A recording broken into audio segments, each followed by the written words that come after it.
رسالة يا إخواني القادمة هي رسالة إلى الشعراء.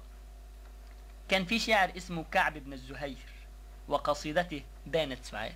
هذا الرجل أو هذا الصحابي كان كثير الأذى والهجاء للناس، ولكن بعد أن أسلم يعني قال قصيدته المشهورة بانت سعاد، وهذه مدح في النبي صلى الله عليه وسلم. نتعلم يا إخواني أو يتعلم إزاي الشعراء يفكروا في نصرة النبي، إزاي بشعرك، إزاي بفنك، إزاي بأدبك تنصر النبي صلى الله عليه وسلم. أصحاب الشعر اللي هم حاليا دلوقتي يكتبوا الشعر، عفوا يعني الشعر الماجن، الشعر هو يقلل من يعني الذوقيات.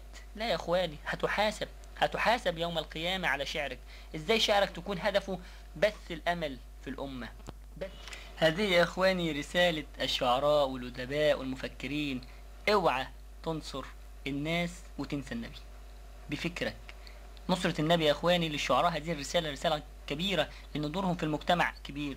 فهذه الرسالة نتعلمها من سيدنا كعب رضي الله عنه وأرضاه.